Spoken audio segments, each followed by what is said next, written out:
You are now listening to The Big Trade with Peter Pham, enlightening conversations for maximum market returns.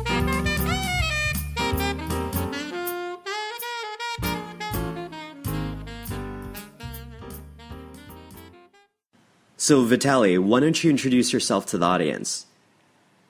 Sure. So my name is Vitaliy Katsenelson. I'm a Chief Investment Officer with Investment Management Associates. We are a value investment firm in Denver. And I live, breathe, investing. I guess that's my introduction. How's that? Excellent. That sounds great. Talking about, here's an amazing segue. Talking about breathing, I'm sure that has an impact on the climate because I know you're in Colorado as well. So right. Tell me about climate changing events in markets and how that impacts stocks. Well, so before we go there, let's differentiate between the climate changing events and just weather changing, kind of day-to-day weather changing. So Sure. A lot of investors, and if you watch financial press, mostly focus on kind of a day-to-day weather changing events. Of course, the problem is, what the Fed is going to do tomorrow, where the interest rate is going to be in the short run, where oil price is going to be, et cetera, those kind of things. The problem is it requires, focusing on the weather changing events. It has a few problems with it. Number one, it consumes a lot of energy. Number two, it has a very short shelf life. And number three, forecasting them is extremely difficult, and the timing kind of becomes very important. It becomes very important. Right. So what we focus on, we try to focus on something that is a climate change and something that's going to change. We're trying to project, what's going to have a tremendous impact on economy or in certain sector in the long run. So, of course, the problem is that when you try to forecast those things, the timing. Okay, so I've been very concerned about China for probably 5 years. I've been more concerned about I've been probably one of the first people who was public about problems in China. I was also concerned about the debt bubble in Japan, and and it's only got larger since, and and so those would be climate changing events because let me give you an example. So Japan, for instance, it's extremely they have a huge debt bubble. They basically it's one of the most it's the most indebted developed country in the world. Yeah. With extremely low interest rates, which was and which debt was financed internally by its population. As its consumers age, and 26% of its population is over 65 years old. This year, actually, I think about 2 weeks ago, Japan officially turned into not net saver but net spender. So therefore, at some point, they're going to have to start borrowing money outside of Japan to finance that debt. And once that happens, interest rates will go up tremendously. Because if you're a bond manager that lives in Switzerland, and you are offered to buy U.S. bonds that yield over 2%, or Japanese bonds that yield almost nothing, you would choose U.S. bonds for one simple reason, because despite all our problems, we have a lot less debt, and the yield is higher. So if for you to buy Japanese bonds, 10-year bonds, they would have to offer you much higher yield than U.S. bonds, right? Right. So the point is, when the interest rates go up, they're going to go up a lot, and that may change. That may have a tremendous impact, not just on Japan, but on other countries, and then the bond investors may wake up and realize that bubbles do burst. It's a question of when, right. And we might start seeing high interest rates globally. So that's possible. That's a possible outcome. Right. So on the subject of bubbles, you mentioned China as well. Can you elaborate a little bit more on the Chinese bubble? Yeah, sure. I mean, to simplify the problem in China, and it's going to sound very quirky what I'm about to say, from a capitalist. China did not have enough socialism. That's why they have a debt bubble. That's why they have a bubble today. What do you mean when you say that? That's very interesting. Yeah, I know. So let me clarify this. Okay. So what happened in China is this. The government, their government is concerned about growth. They wanted to make sure that the economy is growing all the time. And the reason they wanted to do this because they knew if economy slows down and it's going to cause high unemployment. Mm-hmm. Unlike, and this is where the socialism comes in, unlike the United States, for instance, or Europe, there is very little social safety net. If you lose a job in China, you basically, you go hungry. Right. Because there's unemployment insurance, etc. So therefore, they wanted to make sure the economy keeps growing. And through state-owned enterprises, etc., they basically created this enormous bubble in real estate, in commercial real estate, residential real estate, in infrastructure. And then the bubble shows up. So the economy is putting out these great growth numbers, except they're building bridges to nowhere, building empty cities, etc. The problem is at some point, those bubbles are fueled on debt, right? Mm-hmm. So at some point, because it's a very capital intensive, to build bridges and houses and highways, those things. So at some point, the debt is going to become a problem because right now the bad loans are still very, very small. Except everybody knows that the actual bad loans are just much, much higher as they're reported. So China has incredibly high overcapacity in those industries. And when finally this bubble burst, our subprime crisis we had in 2008 will look like a walk in the park. So that's my China thesis. That's interesting because I actually spent a lot of time in Vietnam as well, and I see a lot of the parallels as well, very similar to everything that you've mentioned in terms of like the non-performing loans and all those factors as well.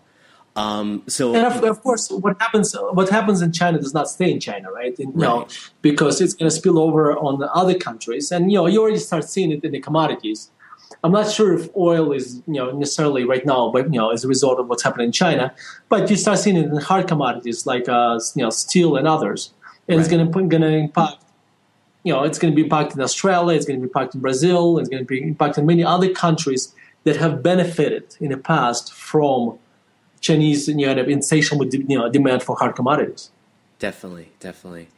So going back to the whole climate changing events. Now that we have an idea about that, how does this also impact stock prices as well, or like a thesis to stock prices? Well, so this is a very good question. So I'm a stock picker, right? My job is to create a portfolio of 20 to 25 stocks that I believe will weather the storm. Not the storm that this weather changing, not the weather changing event, but the climate changing event. Right. So therefore, in the portfolio construction, I'm looking at how much, when I'm analyzing the company, I ask myself a question. Okay, if China blows up, what impact is going to have on this company? How much exposure it has to Australia or Brazil? What exposure it has to, I'm not a big fan of companies like Caterpillar or Deere that benefited tremendously from this kind of commodity super cycle we had over the last 15 years. So those companies like Caterpillar is the kind of my favorite example. They had the highest margins and the highest sales they ever had. While at some point, those margins, as the sales decline, they have a lot of operational leverage. Therefore, the margins will collapse, and suddenly the earnings will not be, $8 or $10, but they're going to be $1 or $2. And suddenly the stock will not be, $80, $100 stock. It's going to be $20, $30 stock. So that's a stock I'm avoiding, just for instance. Yeah. Right. Interesting. And what about Tesco? Because you mentioned that you like that one a lot as well. Yeah, so Tesco is a very contrarian stock for us because if you read financial press, especially UK financial press, it's, they're writing obituaries for Tesco right now. But basically, Tesco is I think it's one of the largest retailers in the world. It's in the top 3 or top 5 for sure. So they have about 28-30% market share in the UK. They also own a lot of they are second largest retailer in Korea. They have a number 1 market share in the Southeast Asia in general, in some other countries. They also have a business in Eastern Europe. They also own a bank in the UK, and they have a business called dunnhumby, which is a loyalty card business in UK. So if you just sell those businesses that I just mentioned at okay prices, not great prices, not fire sale price, but at okay prices, you basically get the UK business for free today. Mm-hmm. So the UK business, so in other words, I'm not paying for UK business if they just sell these businesses. If you look at the UK business today, it reminds me what the US grocery stores went in the mid 2000s. So Walmart, which is ununionized, was basically attacking ununionized, very efficient, huge buying power, basically was attacking grocery stores in the United States. And it looked like at some point the grocery stores would go out of business. Mm-hmm. At least if you read the press, that's how it looked like. Well, what happened? The grocery stores basically realized they have to compete against much better competitor. So they got the act together. The stores look better than ever. Their prices, they cut costs. And what happened? Today, I don't know, 8-10 years later, grocery stores are thriving and doing absolutely terrific. But they had to change. So in the UK today, Tesco and other retailers are attacked by discounters who are very fierce competitors. And today I think they have about 7% market share. Mm. Okay, so Tesco has about 28% market share, and so Tesco has a 50% market share in online shopping. So Tesco has a new management, and I think the new management is basically doing the same thing what the U.S. grocers did in 10 years ago. They're cutting costs, they're improving their stores, they're simplifying their marketing, and at the end of the day, I think could the discounters get higher market share? Could it get to 10%? Maybe, sure. But you know what? Here's what I find that there are some people that will go to discounter stores because they want to save some money. But when you buy something at a discounter store, you usually sacrifice service, selection, and convenience. So some people will go to discounter stores. Most people will keep going to grocery stores. So Tesco basically right now not paying for UK business, which I think at some point, in a year or two, will return to much better margin. In 3 years, it's going to be much, much better margins. So from this perspective, it's a very contrarian position because it's a very hated stock. But that's how opportunities are created. Right. So that's our story. What about Apple? You mentioned about Apple a lot and your love for Apple as well. Yeah. Yeah, and so Apple was actually kind of similar to Tesco. I mean, it was right now everybody loves Apple. When I wrote an article about Apple, I think it was maybe a year and a half ago, right at the time when Apple was one of the most hated stocks. In fact, when we bought Apple, we got an email from a client who said, "Vitaliy, this is the most responsible decision you ever made." And this was Apple. This is when Apple was on the old prices. I don't know, $440 stock. Right. And which I thought was kind of funny because I know this is not the most irresponsible decision I ever made because at the time I think Apple it was a $440 stock and I think they had $150 of cash. And anyway, so Apple. So what happens? When you analyze a company, you look for this insight. I look at hundreds of companies and most of my past because I have no insight. With Apple, I had this insight, and there were a few insights. Number one, I realized that Apple is not just a hardware company. It's a combination of a hardware company, a software company, and an incredible brand. they all these three together provided Apple a pricing power, provided a recurrence of revenues, because when you buy an iPhone, it's going to have a shelf life of, I don't know, about 2 years, 2.5 years, so you're going to keep buying iPhone. So the customer loyalty to Apple products is extremely, extremely high. Mm-hmm. And so there was another very important point is that there was a tremendous power of this Apple ecosystem. So once you start using Apple products, you're going to stay with Apple products. And that was very important. So that was one insight. The second insight was this. Apple's margins, and now I don't remember the numbers, but they went from, let's say, very low level to extremely high over 10 years. And my concern was always that the margins will decline. They'll come back. But then I realized that some of the margin increase was they will be able to keep. And the reason they will be able to keep it because if I forget, let's say the margins went from 10% to 30%. Okay, right. Some of that increase happened because they were able to charge high prices for their phones, and that's not going to, they won't be able to keep that. But some of the increase was because the sales went up, let's say, tenfold, but expenses went up only fivefold. Because the R&D went from $1 billion, let's say, to $9 billion, but the sales went up so much more than that. Mm-hmm. So I realized, yes, the margins will decline, but they won't have to decline this much. And in the article, I quantified it. And when I realized, when we look at the worst case of the margins, stock is still cheap. So what we try to do here is this. We try to every company we own, we try to kill it. We try to say, okay, what if this, and this happens? Let's quantify it. And if we can't kill it, we buy it. And this is kind of Tesco is the same thing. It looks very scary right now. But if you try to kill it, you can't. And so Apple was the same thing. So it sounds like you use some kind of like tree diagram, game theory methodology to, do various different what-if scenarios to assess, how the company will look like or what the balance sheet will look like if you try out these scenarios. Is that part of the methodology and approach? Actually, it's probably... I mean, I'd like to say it's, we use this game theory, etc. Well, it's more simple than that. Mm-hmm. We build a financial model for a company. And we say, like, in case of Apple, we said, okay, what if Apple's gross margins decline to the level of Nokia? Right. So what if so if that happens, what will be the earnings power?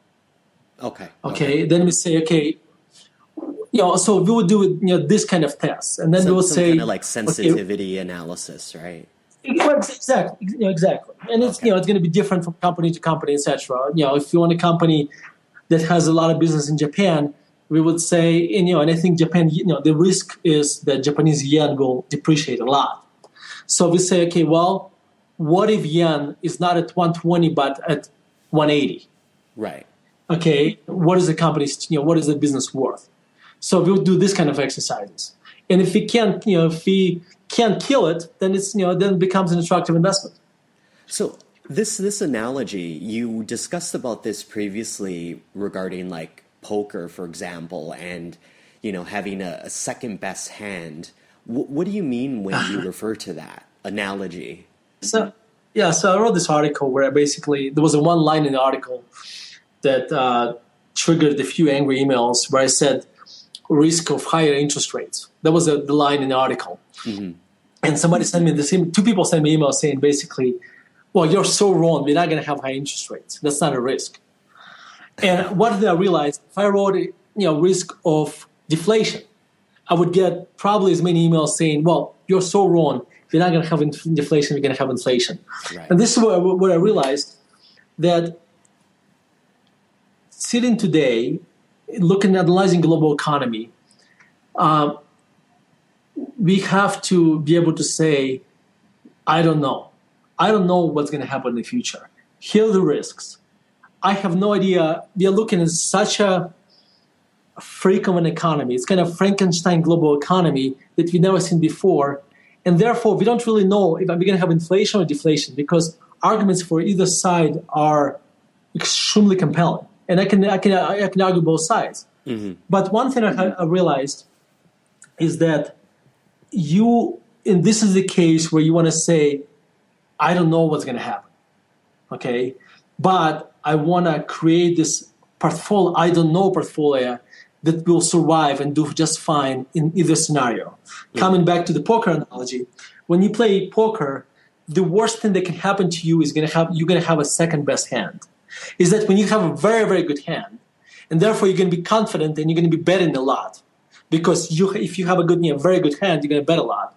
But somebody's going to have a hand just a little bit better than you. So the reason it's so risky is that when you have a bad hand, unless you're bluffing, you're probably not going to bet a lot. Mm-hmm. Okay, but when you have a very bad hand, when you're very certain about something and you're wrong, you're probably going to lose a lot of money. So my point is, I think people that are certain that they're going to have inflation or deflation may end up taking, if they're wrong, they're going to lose a lot of money. And I want to make sure that in either case, I'm going to come out just fine. I'm probably not going to make as much money than a person who bet on one scenario and got it right. So if you bet on inflation and you bought a lot of gold, I'm just hypothetically, right? You're probably going to make a lot more money than I would, by having this kind of I don't know portfolio. Or if you bet on deflation and bought a lot of 30-year bonds, you're probably going to make more money than I would. But you know what? The costs have been wrong for me would be, in the portfolio, in the I don't know portfolio, is going to be a lot lower. So on this whole subject about like the second best hand and the I don't know portfolio, it sounds like it's almost like anti-fragile, for example, what you're trying to construct, which is another term I've heard. How does that look like in terms of like your tactical asset allocation? It sounds like then there's a lot of mixed currency. For example, within my portfolio for the hedge fund that I run, I have a lot of US dollar. Because it works on so many different levels, especially with the performance of the currency as of late, but it also helps you mitigate any kind of over loftiness in the markets without also missing on the capital gains, because you're benefiting from the appreciation of the currency itself. So that's just kind of like what I've been doing. And so I have like a basket of like index futures and then US dollar as the currency, which can act as a synthetic short if equities are performing strongly, but also can benefit from just the currency appreciation due to the bad, currency neighborhood that we live in with like the yen and the euro, for example. So how does your asset allocation look like, or what would you suggest for the listeners right now? Okay, so number one, you mentioned the word Antifragile, which happens to be my favorite book by Nassim Taleb. Wow. I strongly recommend your readers to read it. I read every single book he wrote, except the one on options. But if you judge the book by how much you underline, I never underlined as much as I did in this book. Exactly. It's a absolutely fascinating book. It's my favorite book by far. It has a more insight per square word per square inch per word. yeah, than any other book I ever read. So speaking of, we are trying to build an anti-fragile portfolio. If you think about anti-fragile companies, those are companies that will thrive at the time of the adversity, right? And some of those companies will probably, like, let me give you an example. Like today, you want to own an oil company that has the strongest balance sheet. Okay, and this has the most amount of the production hedged, because they'll be able to buy their competitors that are struggling, probably pennies on a dollar. Right. That's an anti-fragile company. Okay, to try to answer your question, how do you do an anti-fragile portfolio? So we invest in almost by default, because we're based in the United States, we have the kind of locality bias a little bit. But U.S. happens to be the largest stock market. Yeah. Probably 60 to 70% of our portfolio is in the United States. But we also buy companies that are outside of the United States as well. And there we kind of diversify some of the currency risk. Because again, I don't know how the world is going to look like. I am not, but I do have certain views. If I'm buying a company that has exposure to Japan, I'm stress testing it for much lower yen.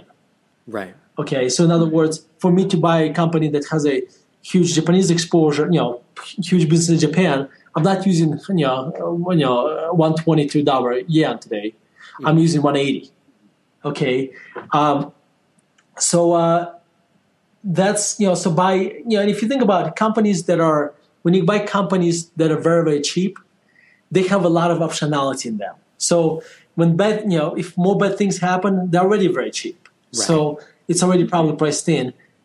If a little bit of good news comes out, guess what? The stock will, will do, will just be, has a lot of optionality. Therefore, it will appreciate. If you think about an anti-fragile portfolio would be kind of a value investor's portfolio because margin of safety is probably one of the best anti-fragile tools you have. Definitely. That's the next fund you and I got to create, right, Vitaliy? An anti-fragile portfolio. Yeah. Well, that's what we do. That's what we try to do here every day, kind of to create an Vitaliy, I know you have Russian heritage as well, and a lot has been going on in Russia, and they're far from being anti-fragile as an economy. What are your thoughts on Russia? I'm sure the audience would love to hear that perspective as well. Well, I think it's kind of interesting to look at the Russian economy from the fragility perspective. Mm-hmm. It's extremely fragile, right? Because, with all the problems, so it's kind of interesting. I had this debate a few years ago.